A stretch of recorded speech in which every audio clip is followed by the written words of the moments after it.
बिस्मिल्लाहिर्रहमानिर्रहीम। अस्सलाम वालेकुम।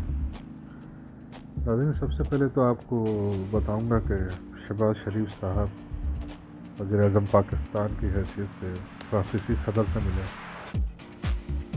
सदर मैक्रोन से मुलाकात हुई उनकी, और ये वही सदर हैं जिनके बारे में ये ख़ुद और इनके सारे इत्तेहादी इमरान खान साहब के दौर में बाइकाट का ऐलान करते थे और एहतजाज का ऐलान किया था।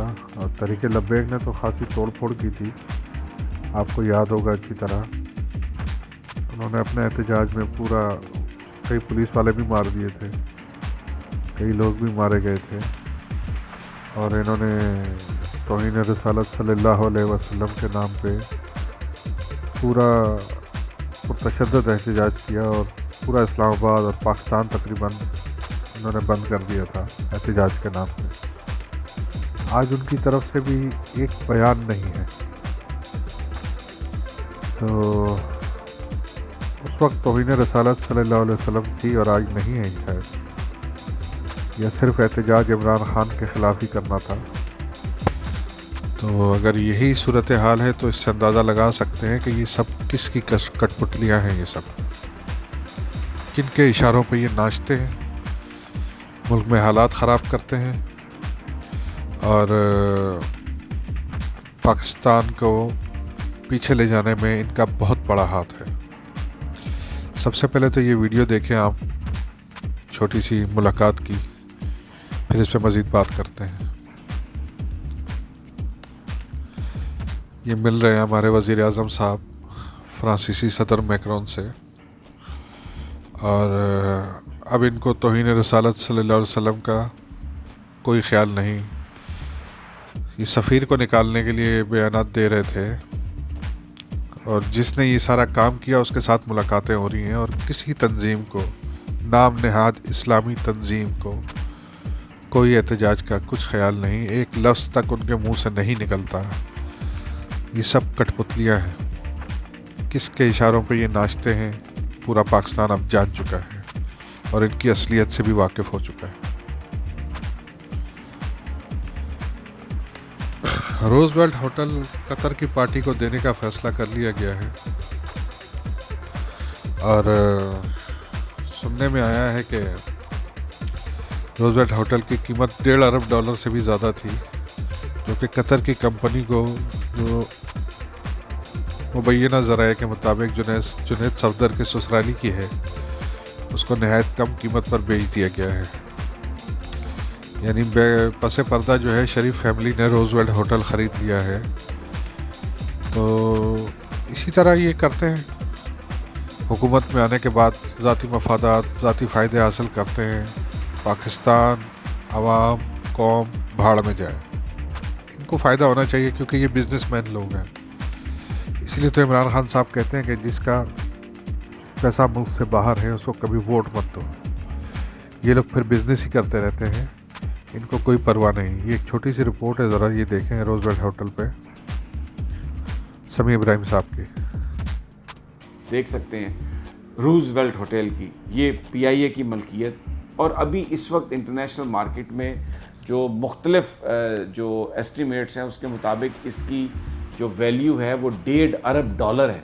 लेकिन बहुत ही कम कीमत पर इसको कतर में ये इन्होंने फ़ैसला कर लिया है कि ऑफ़र की है कि जनाब वो सरमायाकारी के नाम पर इसके 51% शेयर, यानी मेजॉरिटी शेयर्स, वो किसी कंपनी को दे दिए जाएं। यह बड़ी पुरानी ख्वाहिश थी शरीफ ख़ानदान की रूज़वेल्ट होटल को ख़रीदने की, मुबैना तौर पर नहीं हुआ। पहले पाकिस्तानी खड़े रहे, इस काम को नहीं होने दिया गया, लेकिन अब ये हो रहा है। अभी इस वक्त इसकी रेनोवेशन हो रही है, बंद है। बाहर से ये होटल एक अजीब सा समा है। यहाँ पर सब लोग ठहरते थे, पाकिस्तान के परवेज़ मुशर्रफ भी इधर ही ठहरे, इमरान खान भी इधर ही ठहरे। जरदारी साहब यहाँ पे नहीं ठहरते थे, वो अपने कॉन्टिनेंटल में जाके ठहरते थे। लेकिन अब यहाँ पर असली चेहरा ना कोई मीडिया हाउस, कुछ भी नहीं। और यानी वो जो एक मीडिया सेंटर बनता था वज़ीर-ए-आज़म या सदर की आमद पर, वो भी यहाँ पर नहीं है। और आप यकीन करें, मेरी जिस पाकिस्तानी से बात हुई, मैंने खुद भी ये फुटेज देखी है, तो खून जो है दिल। इमरान खान को हटा के ये सब मिल के खाने के इनके पूरे मुकम्मल प्लान है। ट्रांसजेंडर बिल कौमी असम्बली में तकरीबन 3-4 साल पहले मंजूर किया गया था, लेकिन उस पर अमल नहीं हो रहा था क्योंकि बीच में इमरान खान साहब की गवर्नमेंट आ गई थी। नून लीग के दौर में हुआ था ये बिल मंजूर, लेकिन अब इस पे मुकम्मल तौर पे अमल शुरू कर दिया गया है और कानून पास कर दिया गया है। तो ये जो ट्रांसजेंडर बिल है, इसके ऊपर अब क्या कहें कि मतलब किस तरह का ये बिल पास कर रहे हैं अमेरिका को खुश करने के लिए कि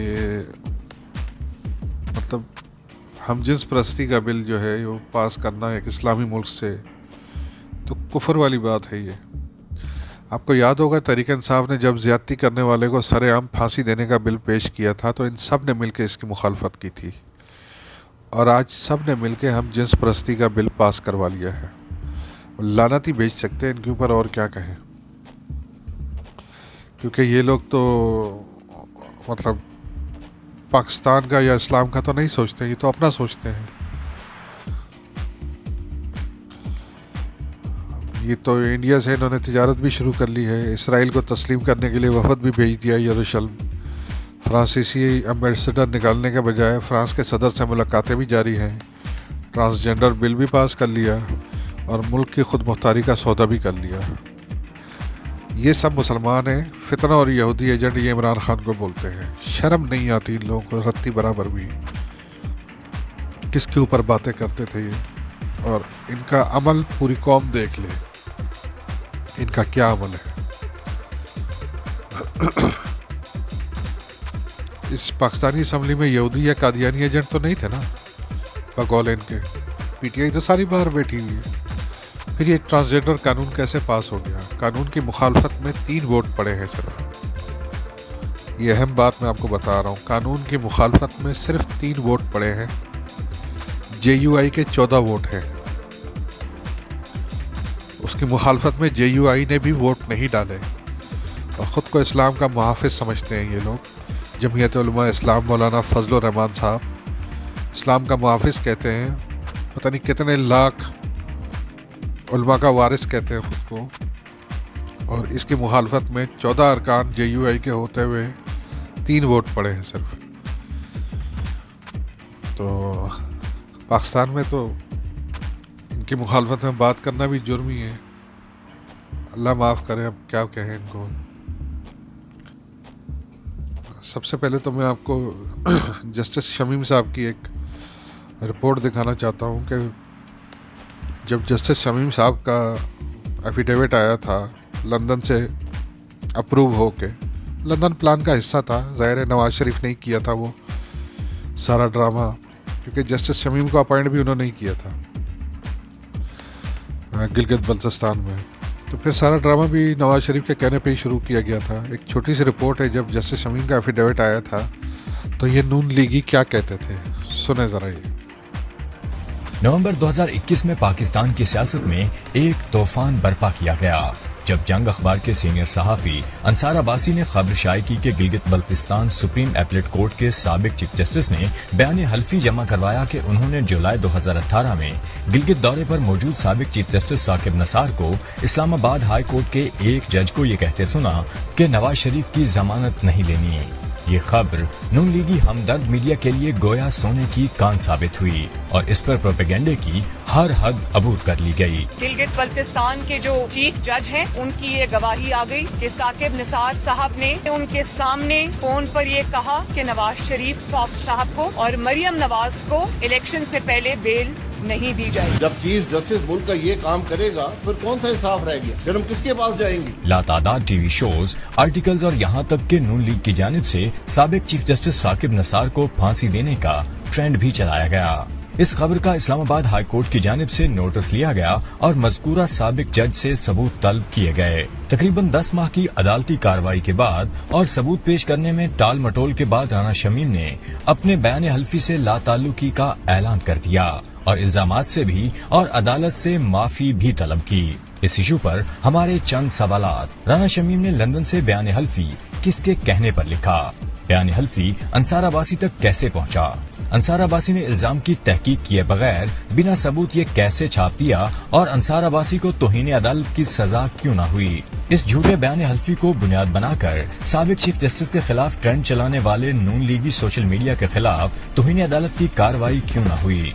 कौम ये जानने को बेताब है कि आखिर क्या वजह है कि शरीफ खानदान अदालतों पर हमले, धमकियों, हम बाहर उस अदालत का और जज का घेराव करेंगे जो तुम्हारे इस गंदे और घटिया जन परवान कराने के लिए अब इनके खिलाफ दामाद करें और झूठे बयान हल्फी छपवाकर भी संगीन नताइज से महफूज रहता है, जबकि दूसरों को ये इजाजत भी नहीं कि जेर हिरासत तशद्दुद बर्दाश्त करने वाले अपने साथी से इजहार यकजहती कर सकें।